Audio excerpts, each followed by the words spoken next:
माझा नमस्कार ध्वजाला माझा नमस्कार ध्वजाला व भारत मातेला व माझ्या सर्व मैत्रिणी म्हणजे समितीच्या सर्व सेविका वंदनीय मावशींना या सर्वांना माझा नमस्कार. आपल्या वंदनीय मावशींनी आपल्या समितीमध्ये वाल्मिकी रामायणावर आधारित प्रवचन व समाज जागृती त्यांनी रामकथांच्या माध्यमातून त्या समर्पण व कर्तव्याचे धडे दिले. मी तुम्हाला रामायणातील लक्ष्मण या व्यक्तीबद्दल माहिती सांगणार आहे. लक्ष्मणाबद्दल बऱ्याच लोकांना त्याच्या चारित्र्याबद्दल माहिती नाही. ही जेवढे रामाची माहिती आहे ती खूप माहिती आहे, पण लक्ष्मणाने रामायणातील पात्राबद्दल काय सांगायची याची महती इतकी नगण्य आहे. असे म्हणले जाते, राम चाले वाटे लक्ष्मण झाडी काटे, ऐसा बंधू न भेटे जग माझी, हे म्हणले जाते. हे खरे आहे. लक्ष्मण हे रामायणातील एक अत्यंत महत्वाचे आणि आदर्श पात्र आहे. हे अयोध्याचा राजा दशरथ राणी सुमित्रा यांचा पुत्र व श्रीरामाचे धाकटे बंधू होते. तो विष्णूचा अवतार असल्याने त्यांना शेषनागाचा अवतार असे मानले जाते.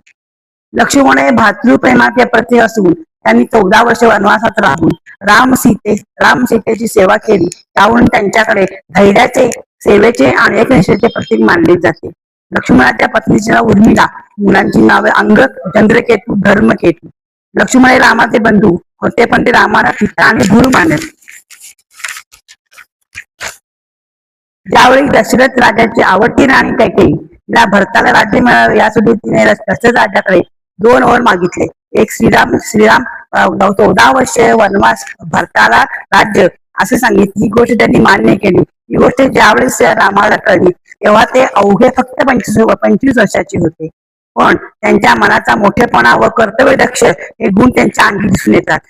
त्यांनी मान्य केली आणि ज्यावेळेस अयोध्यातून 14 वर्ष वनवासात निघाले तो दिवस चैत्र शुक्ल नवमी होती. ही बातमी वाड्यासारखी अयोध्यामध्ये पसरली व ती लक्ष्मणाला कळली. लक्ष्मण हे बंधुप्रेमी होते. त्यांनी आपल्या पत्नीला काही विचार न करता ते रामाच्या बरोबर 14 वर्ष वनवासात जायला निघाले. एवढे त्यांनी पत्नीला विचारलेही नाही की मी जाऊ का. हीच गोष्ट आपल्या आयुष्यात आली त्यावेळी पत्नी सरळ नाही म्हणले असते. त्यावरून त्यांचा एकनिष्ठ सेवाभावी गुण दिसतो. त्यांनी 14 वर्ष उर्मिलाचा विरह सहन करून ते वनवासात गेले. ते ज्यावेळी वनवासामध्ये जायला निघाले रामाबरोबर सीतामाई प्रवासात अयोध्यातून सुरू केला.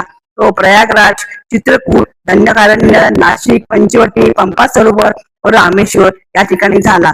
ज्यावेळी वनवासात गेल्यावर लक्ष्मणाने एक प्रतिज्ञा केली होती की 14 वर्ष राम व सीता यांची अखंड सेवा करील असे रात्रंदिवस असे ठरवले. काही झाले तरी माणसाला रात्री झोप येत नाही, तशी त्यांना रात्री झोप येईल यासाठी त्यांनी निद्रादेवीची प्रार्थना केली. त्यांना सांगितलं की माझी रात्रीची झोप येऊ नये, माझी तब्येत छान राहावी यासाठी काय करावे, मला उपाय सांगा. तेव्हा त्यांनी निद्रादेवीला प्रसन्न केले आणि त्या म्हणाल्या, असे करताय की तुझी झोप तुझी अर्धांगी पूर्ण करू शकेल का, यावर तू लक्ष्मण काय विचार न करता मला चालेल. यात त्यांचा चातुर्य गुण दिसला. लगेचच म्हणाले चालेल. त्यावेळीपासून उर्मिला त्याची पत्नी 14 वर्ष झोपडी म्हणजे तिला उर्मिला निद्रा म्हणतात. त्यामुळे या ठिकाणी उर्मिलाचा महान त्याग, पतिप्रेम, पती जवळ नसताना हे गुण दिसतात. लक्ष्मण 14 वर्ष झोपले नाहीत व 14 वर्ष त्यांनी काही खाल्लं नाही व जेवणही केलं नाही. एकटे वनवासात राहायचे. श्रीराम त्यांना दररोज जेवण द्यायचे. असे बंधू प्रेमापोटे ते खाद्य खाता सर्व जेवण कुटीमध्ये ठेवत. ही गोष्ट श्रीरामाला माहीत नव्हती.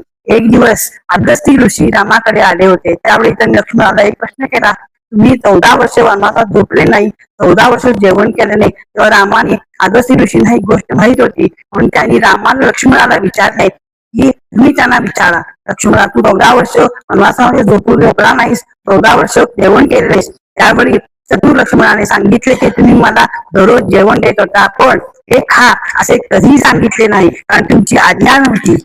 यावरून ते किती आज्ञाकारक होते ते कळते. लक्ष्मणाने मेघनाथ राक्षसाचा वध केला. त्यांना वध करणारी व्यक्ती अशी लक्षावी होती की 14 वर्षे वनवासात राहून कोणत्याही स्त्रीकडे म्हणजे त्या चेहराही पाहिला नाही. तो वनवासामध्ये राहायचा. राम व सीता यांच्या बरोबर सीतामाईला 14 वर्ष कधीही पाहिला नाही. फक्त त्यांचा चेहरा त्यावेळी सीतामाईला रावणाने पळवले. त्यावेळी त्यांचे दागिने सापडले. त्यावेळी रामाने हे विचारले सीतामाईचे दागिने ओळखतो का. त्यावेळी लक्ष्मणाने उत्तर दिले की दादा, सीतामाईने कधी त्यांचा चेहरा पाहिलेला नाही, फक्त त्यांचे चरणस्पर्श करत असतो. यात त्यांचा संयमी, मनावर नियंत्रण हे गुण दिसतात. लक्ष्मणाने सीतेचे रक्षण करण्यासाठी लक्ष्मण रेषा ही आजही इतिहासामध्ये प्रसिद्ध आहे. श्रीराम, लक्ष्मण, भरत आणि शत्रुघ्न हे रघुवंशी म्हणजे धर्म, सत्य, कर्म अशी सूर्यवंशी परंपरा आहे. त्यातूनच ही चार भावंडे रत्नासारखी जन्माला आली. म्हणून रघुवंशी म्हणजे म्हणतात राम. राम म्हणजे रम हे संस्कृतमध्ये नाव आहे. मर्यादा, पुरुषोत्तम, सगळ्यांच्या मनात रमतो, आनंद येतो तो, सत्य, आदर्श नेतृत्व. लक्ष्मण, लक्ष्मण म्हणजे लक्षणीय, शुभचिन्ह, समृद्धी, सौभाग्य, स्वभावते, निष्ठावंत, सेवाभावी. यामुळे रामाच्या धर्मयात्रेमध्ये तो रामाच्या मागे सावलीसारखा उभा होता. भरत, भरत म्हणजे ध्रुव, ज्या धातूपासून उत्पत्ती झाली. पोषण करणारा, त्यागाचा व सर्वस्व आदर्श मानला जाणारा, कर्तव्य दक्ष पादुका 14 वर्षाचा संयमाने सांभाळून व कोणताही राग मनात न ठेवता भरताने आपली जबाबदारी पार पडली. म्हणून म्हणतात ना, भाऊ असावा तर भारतासारखा. शत्रुघ्न, शत्रुघ्न भ या शब्दापासून निर्माण झाला. लक्ष्मणाचे डोळे भाऊ होते, शांत स्वभाव, आत्मभाषी, आत्मधर्माबद्दल ठाम चालणारा अशी व्यक्ती होती. विष्णूच्या सुदर्शन चक्राचा अवतार मानले जाते. त्यांनी मधुपुरीचा राजा लवणाचा व्रत करून मधुवर मथुरेवर विजय मिळवला.